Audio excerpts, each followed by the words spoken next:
Alors Anso, tu vas nous montrer aujourd'hui la différence entre deux modèles qui sont très proches, mais qui ont quand même des différences. Donc la 2000, la Philips 2000 Voilà. et la Philips 2000 vaporée. Exactement.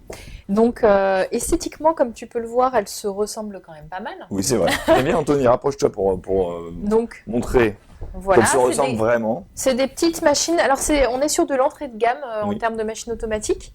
Entrée de gamme ne veut pas dire mauvaise qualité, je le rappelle. C'est juste que tu vas retrouver moins d'options et des contenants en général plus petits. Tout à fait.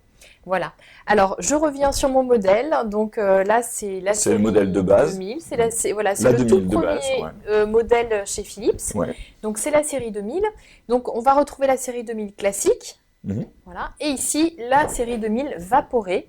Et vaporée, pourquoi? Parce que, tu vois, on a rajouté une petite buse vapeur. Tout à fait. Donc, alors, qui nous permet de faire plusieurs choses. Et oui, tout à fait.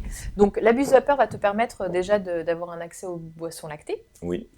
Donc, tout ce qui est cappuccino, latte macchiato, etc. Donc, ça veut dire de faire monter, en fait, voilà. son lait que tu as préparé ici. J'ai préparé mon petit lait pour me faire une petite boisson lactée un peu plus tard. Et faire de la mousse de lait, donc. Et oui, et de faire de la mousse de lait. Donc, il faut avoir un petit coup de main.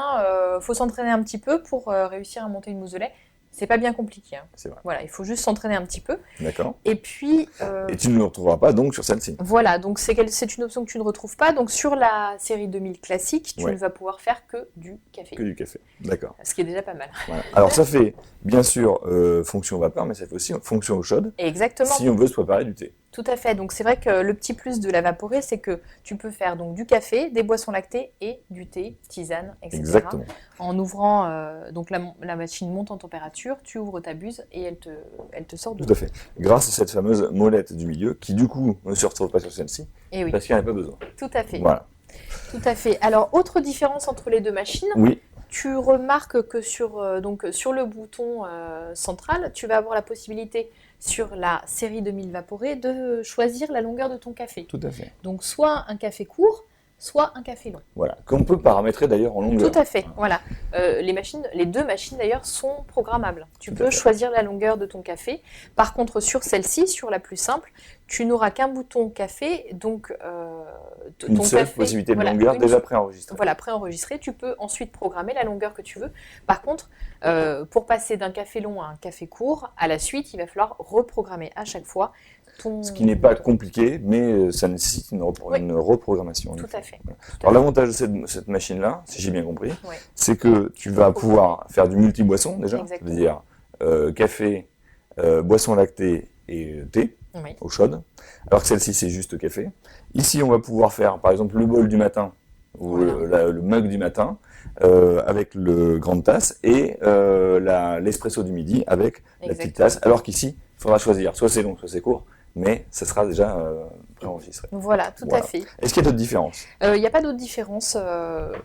Non, il n'y a pas d'autres différences. Bon. Après, les contenants restent les mêmes sur les deux machines et le broyeur est le même, toujours un broyeur céramique. Tout est pareil. Voilà, les buses sont fixes. Voilà, tu n'as pas de buse amovible comme sur des choses un peu plus, je ne vais pas dire haut de gamme, mais quand on monte de gamme en tout cas. D'accord. Voilà, donc pas de différence en plus. Parfait. Merci Anso. Mais de rien. À bientôt. À bientôt. Salut. La première chose, c'est la couleur de la crème. Il nous faut une crème qui soit plutôt noisette, brun foncé avec des reflets rouges. Comme automatique, bien sûr, confondu de l'année. Voilà, moi je suis un amateur de ristretto, tout comme toi. Et là, je crois qu'on va trouver le Saint Graal. C'est exactement. Exactement, et pour appuyer ce que tu dis.